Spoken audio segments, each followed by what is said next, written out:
반갑습니다. 순간포착 톡 튀는 상식을 전할 천광 김선입니다. 예수님이 돌아가신 날 3일 후에 부활하셨다. 허구인가 사실인가? 이거에 대해서 말씀을 드리겠습니다.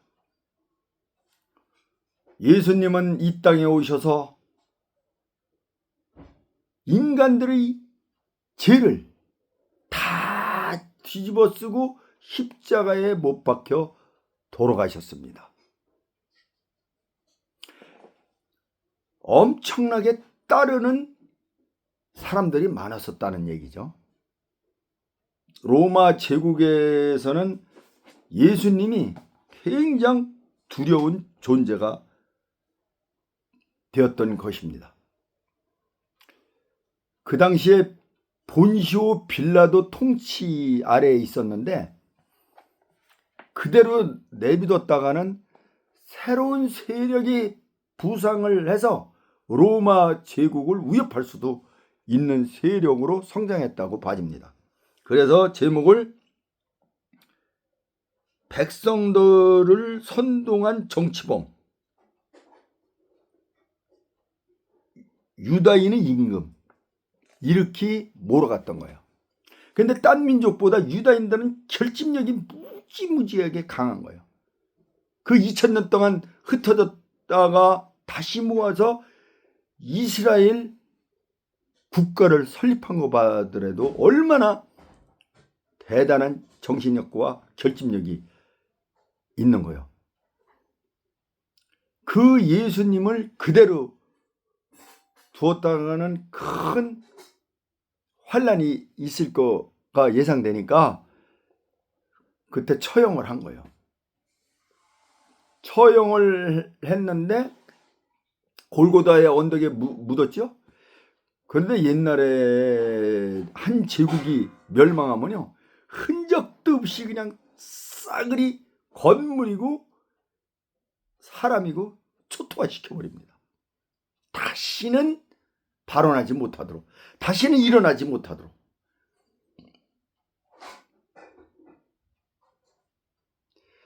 그러다 보니까 그 무덤에 시신이 있다는 것만 알더라도 다시 결집이 되는 거예요. 그 이론과 뭐 이런 걸로 되는 게 아니에요.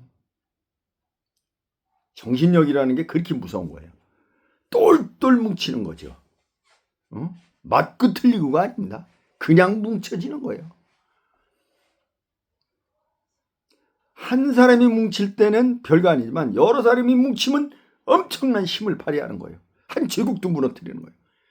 그러다 보니까 시체를 다른 데로 옮겼다고, 시체 자체를 아예 없애버린 거죠.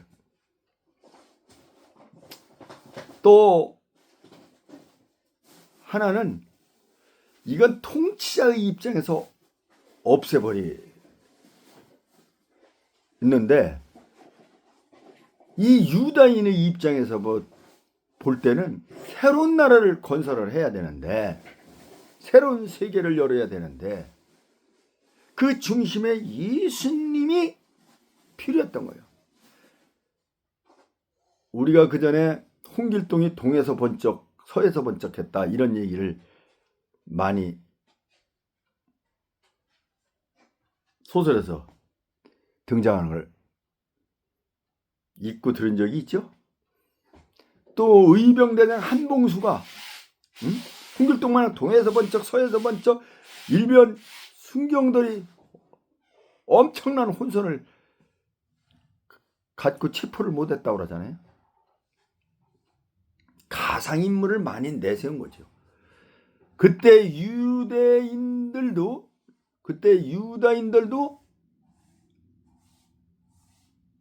어떤 정신적 지주로 계속 그 정신세계는 부활시킬 필요성이 있었던 거예요. 그러니까 비슷한 사람을 재현시켰다. 비슷한 사람으로 재현시켰다. 부활하셨다. 나타났다. 이렇게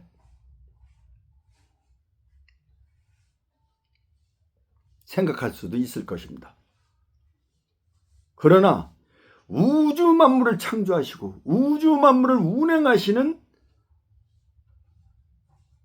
이 하나님은 전지전능하신 하나님이기 때문에 인간들이 생각하는 것을 뛰어넘어서 진짜 막 시체가 썩어서 귀디기가 나는 걸 탁 만지니까 깨끗한 몸으로 다시 부활해서 일어나셨다. 일어나셨는데 사라졌다. 믿음이 가지를 않을 거 아닙니까? 하늘나라로 올라가셔서 다시 내려오신다. 기대감, 끊임없는 희망을 주는 거죠. 이것이 부활신앙, 믿음이라는 거예요. 믿음이 여기서 등장하는 거예요. 과학적으로 이게 설명이 안 되잖아요. 그래서 실제 예수님은 전지전능한 하나님의 손길에 의해서 다시 부활하셨다. 재림하신다.